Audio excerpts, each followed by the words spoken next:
देश के मुख्य खबरों पर आइए नजर डालते हैं। रविश कुमार लिखते हैं, दोस्तों हारना नहीं है। हम आर्थिक चुनौतियों के दौर में हैं। बहुत से लोगों की नौकरी चली गई होगी, जा सकती है, सैलरी कम भी हो गई होगी या हो सकती है। याद रखना कि ये हालात आपकी वजह से नहीं आए हैं। आप खुद को दोष ना दें, ना हार अपमानित महसूस करें। रास्ता नज़र नहीं आएगा लेकिन हिम्मत ना हारें। कम से कम खर्च करें। अपनी मानसिक परेशानियों को अकेले ना रहने दें। दोस्तों से बातें करें, रिश्तेदारों से बातें करें। किसी तरह का बुरा ख्याल आए तो ना आने दें। इस स्थिति से कोई नहीं बच सकता, तो धीरे धीरे खुद को पहाड़ काट कर नया रास्ता बनाने के लिए तैयार करें। आपके नेताओं की मौज रहेगी, उनके चक्कर में अपनी भाषा या सोच खराब ना करें। कुछ ना कुछ हो जाएगा। जीना है कल के लिए। कंपनियां निकाल देगी, उनका ना पहले कुछ हुआ है और ना आगे। तो धीरज रखें। कम में जीना है, नए नए काम देखिए। हो सकता है आप समझें कि ये आपके लायक नहीं है। ऐसी सोच से मुक्त हो जाइए, कर लीजिए। सबको बताइए कि यही मिला तो कर रहा हूँ। इसे सामान्य बना दीजिए। किसी से छिपाकर आप अपना ही बोझ बढ़ाएंगे। महंगे स्कूल से सस्ते स्कूल और महंगे घरों से सस्ते घरों की तरफ चले जाइए। ये वक्त आपका इम्तिहान लेने आया है। भरोसा रखिए, जब आपने एक बार शून्य से शुरू कर यहाँ तक लाया है तो एक बार और शून्य से शुरू कर आप कहीं पहुँच जाएंगे। बस यूँ समझिए कि आप लूडो खेल रहे थे। 99 पर सांप ने काट लिया है लेकिन आप गेम से बाहर नहीं हुए हैं। क्या पता कब सीढ़ी मिल जाए। हंसा कीजिए। थोड़े दिन झटके लगेंगे, उदासी रहेगी, लेकिन अब ये आ गया है तो देख लिया जाएगा। ये सोचकर रोज़ जागा कीजिए।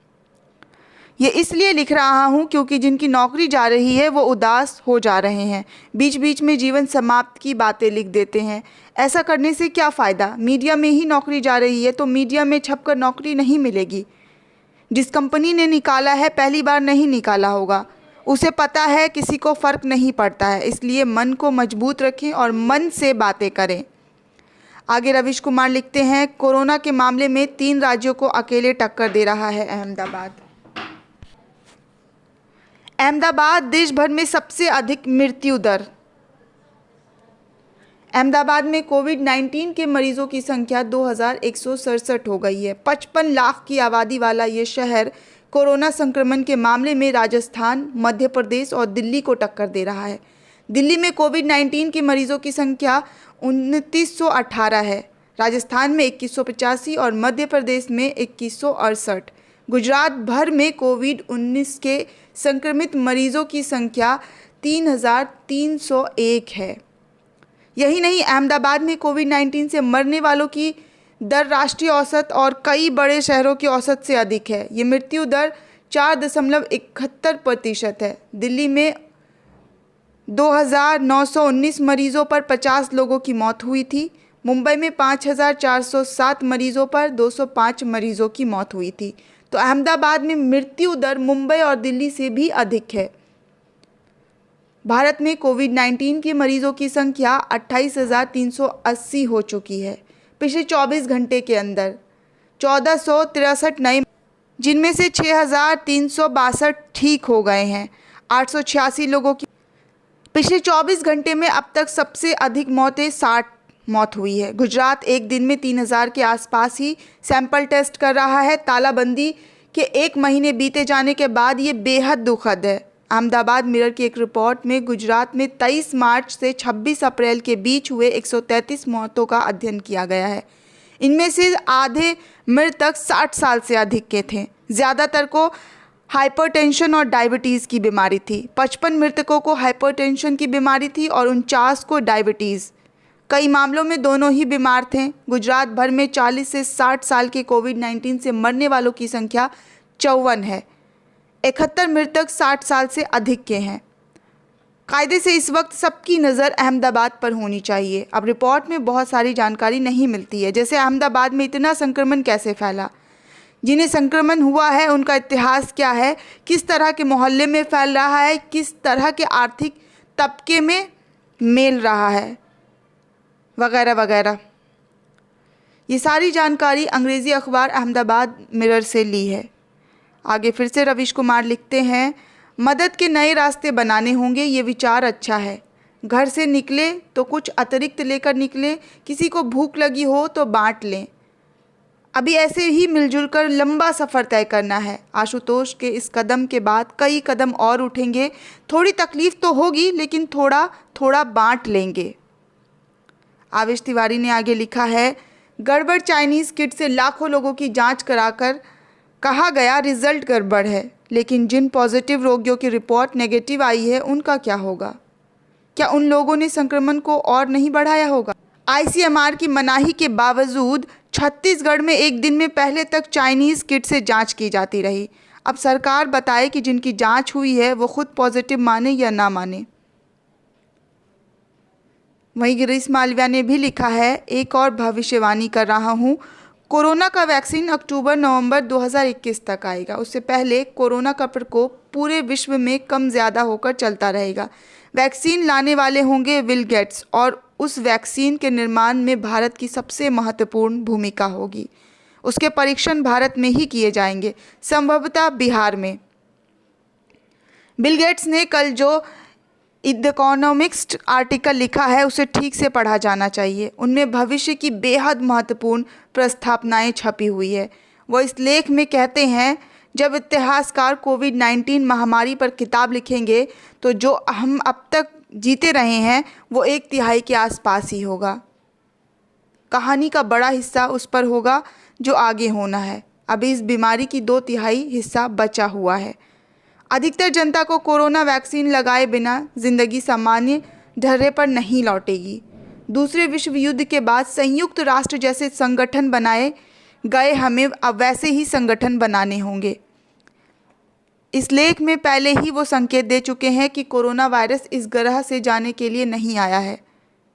ये अब यहीं रहेगा, हमारे साथ ही रहेगा।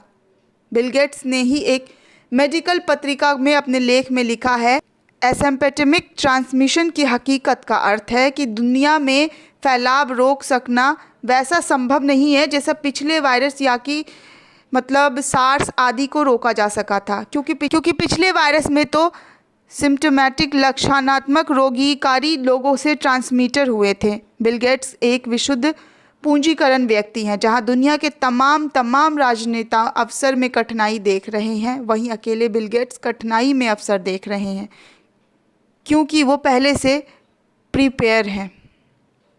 पिछली कड़ी से ही शुरू करते हैं। जैसा कि आपको बता चुके हैं कि अक्टूबर 2019 में न्यूयॉर्क का Johns Hopkins Center for Health Security एक इवेंट 201 नाम के एक सिमुलेशन एक्सरसाइज की मेज़बानी करता है, जिसमें पार्टनर बनाया जाता है वर्ल्ड इकोनॉमिक फोरम और bill and Melinda Gates foundation को। इस इवेंट में एक काल्पनिक कोरोना वायरस उपजी महामारी का मॉडल तैयार किया जाता है और अनुमान लगाया जाता है कि एक ग्लोबल महामारी में वित्तीय बाजार और क्या प्रतिक्रियाएं देगा, हेल्थ सेक्टर किस तरह से रिस्पॉन्स करेगा, कितने लोगों की जान जा सकती है। महामारी के प्रारंभिक महीनों के दौरान मरीजों की संख्या वहाँ भी तेज़ी से बढ़ती जाती है, हर हफ्ते दोगुनी हो जाती है, और जैसे जैसे मामले और मौतों के बढ़ते जा रहे हैं, आर्थिक और सामाजिक परिणाम तेज़ी से गंभीर होते जा रहे हैं। इस सिमुलेशन एक्सरसाइज में महामारी का अंत तब होता है जब महामारी का वैक्सीन सामने आता है। महामारी शुरू होने के ठीक 18 महीने बाद तक विश्व में इस महामारी के कारण 65 मिलियन मौतें होती हैं। बिल गेट्स एक ऐसे अकेले उद्योगपति हैं जो वैक्सीन निर्माण के लिए डेस्परेट नज़र आ रहे हैं। बिल गेट्स ने कुछ दिन पहले कहा कि हम कोरोना वायरस के लिए 7 वैक्सीन तैयार कर रहे हैं, सभी फैक्ट्रियों को फंड दे रहे हैं। ये 7 वैक्सीन एक ही समय पर अलग अलग जगह तैयार किया जा रहा है ताकि समय की बचत हो सके। इनमें से 2 सबसे अच्छे वैक्सीन को चुनकर उनका ट्रायल किया जाएगा। वैज्ञानिक के अनुसार एक वैक्सीन बनाने में मिनिमम 12 से 18 महीनों का समय लग सकता है। कुछ लोगों की ये थ्योरी कॉन्स्पिरेसी थ्योरी लगती है। वो कहते हैं कि बिल गेट्स का फाउंडेशन तो स्वास्थ्य के क्षेत्र अपनी परोपकारी गतिविधियों पर बहुत पहले से चल रहा है। सही बात है। गेट्स एंड मिलिंडा फाउंडेशन की वेबसाइट पर जाकर आप देखें ये तो पाएंगे कि 2010 से ही बिल गेट्स इन क्षेत्रों में सक्रिय हैं, पर उसकी रुचि का मुख्य विषय है वैक्सीन निर्माण। मेलिंडा गेट्स ने कहा, टीके एक चमत्कार है, बस कुछ खुराक के साथ। वो जीवन भर के लिए घातक बीमारियों को रोक सकते हैं। बिल गेट्स ने कहा, हमें इसे टीकाकरण का दशक बनाना चाहते हैं, यानी 2010 से 2020 के 10 साल अभी यानी कि 2020 समाप्त नहीं हुआ है। श्याम मीरा सिंह ने भी लिखा है, एक आदमी देश के करोड़ों भोले भाले नागरिकों को टीवी पर भड़का रहा है। इस देश में 80% आबादी हिंदुओं की है, क्या हिंदू चुप रहेंगे? हिंदू सबसे कमज़ोर कौम है।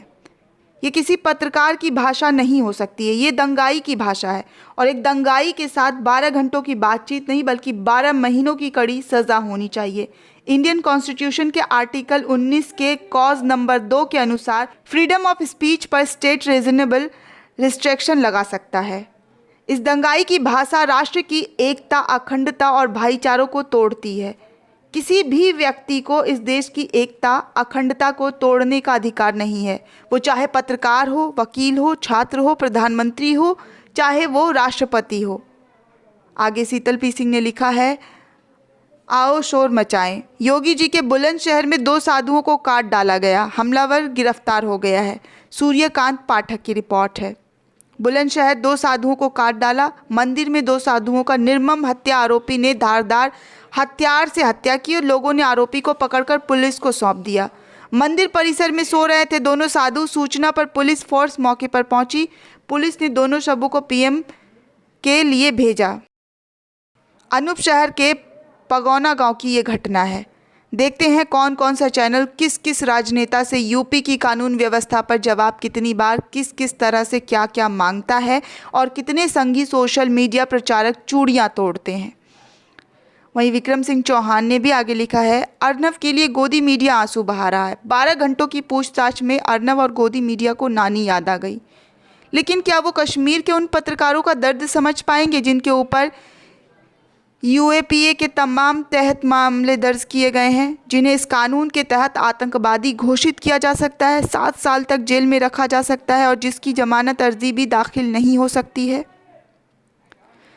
जबकि वो वॉशिंगटन पोस्ट, अल जजीरा और द हिंदू जैसे विश्वसनीय मीडिया माध्यमों के लिए काम कर रहे हैं। मैं बात कर रहा हूं उन 3 पत्रकारों पर जिनके ऊपर यूएपीए लगाया गया है। जम्मू कश्मीर की 26 साल की फोटोग्राफर जर्नलिस्ट मसर्रत ज़हरा एक बड़ा नाम है। उनकी कई रिपोर्ट वॉशिंगटन पोस्ट, अल जजीरा में प्रकाशित हो चुका है। वे गेटी इमेजेस के लिए भी काम करती हैं। उनकी सभी रिपोर्ट कश्मीर के महिलाओं और बच्चों पर केंद्रित रहती है। उनके अवसाद ज़हनी जख्म को दुनिया के सामने लाती हैं। हिंसाग्रस्त क्षेत्रों में जान हथेली पर रखती हैं। ट्विटर पर उन्होंने कुछ ही दिन पहले अपनी ही खींची एक ऐसी महिला की तस्वीर डाली थी जिसके पति को सेना के जवानों ने आज से 20 साल पहले आतंकवादी समझकर 18 गोलियां मार दी थी। महिला को आज भी घबराहट के दौरे पड़ते हैं।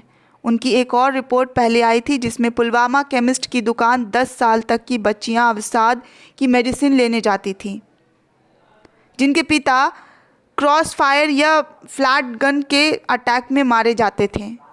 केमिस्ट के ये पूछने पर कि क्या तुम ये दवाई कैसे खाती हो, तो बच्ची कहती थी अलार्म लगा कर रखी है। वो केमिस्ट और उनकी माँ भी एंटी डिप्रेशन की दवाइयाँ खाते हैं। उनके 2 भाई महीनों से लापता हैं।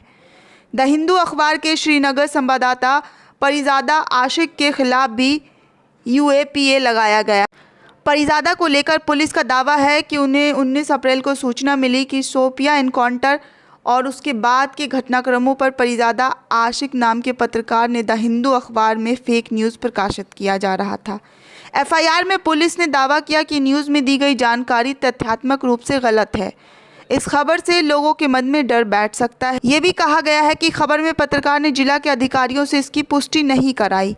इस पर परिजादा आशिक का कहना है कि उनके शोपिया के परिवार के इंटरव्यू के आधार पर खबर बनाई है। उन्होंने ये भी दावा किया है कि शोपिया के डीसी के आधिकारिक बयान के लिए एसएमएस, व्हाट्सएप और ट्विटर से संपर्क किया है।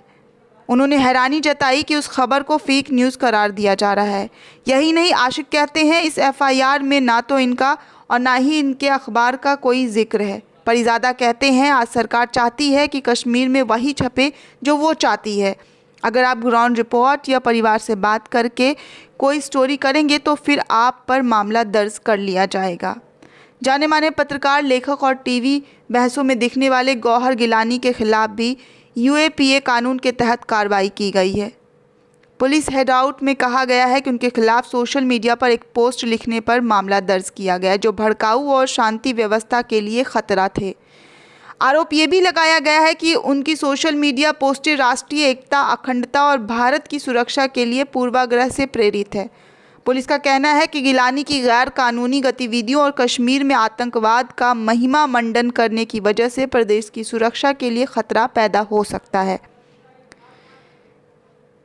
यहाँ जो भी प्रशासन और सरकार से सवाल पूछता है तो ऐसे आरोप लगाए जाते हैं। एक पत्रकार लिखेगा, नहीं तो क्या करेगा, ये हमला मुझ पर या मसर्रत पर नहीं बल्कि पूरी पत्रकारिता पर हमला है। अगस्त के बाद से जिस तरह से 3 पूर्व मुख्यमंत्री के साथ साथ हज़ारों लोगों को जेल में डाल दिया गया हो, उनसे आप क्या उम्मीदें कर सकते हैं। तो ये कश्मीर क्या गोदी मीडिया के किसी पत्रकार के इन 3 पत्रकारों पर यूएपीए लगाने पर एक लाइन लिखा? वो नहीं लिखेंगे, क्योंकि ये कश्मीरी पत्रकार हैं और कश्मीरी पर इनके मुंह के टुकड़े फेंकने वालों ने एक अक्षर में लिखने से मना कर दिया है। कश्मीर हमारा है, पर कश्मीर और कश्मीरी पत्रकार हमारे नहीं हैं। Bureau report, the nation.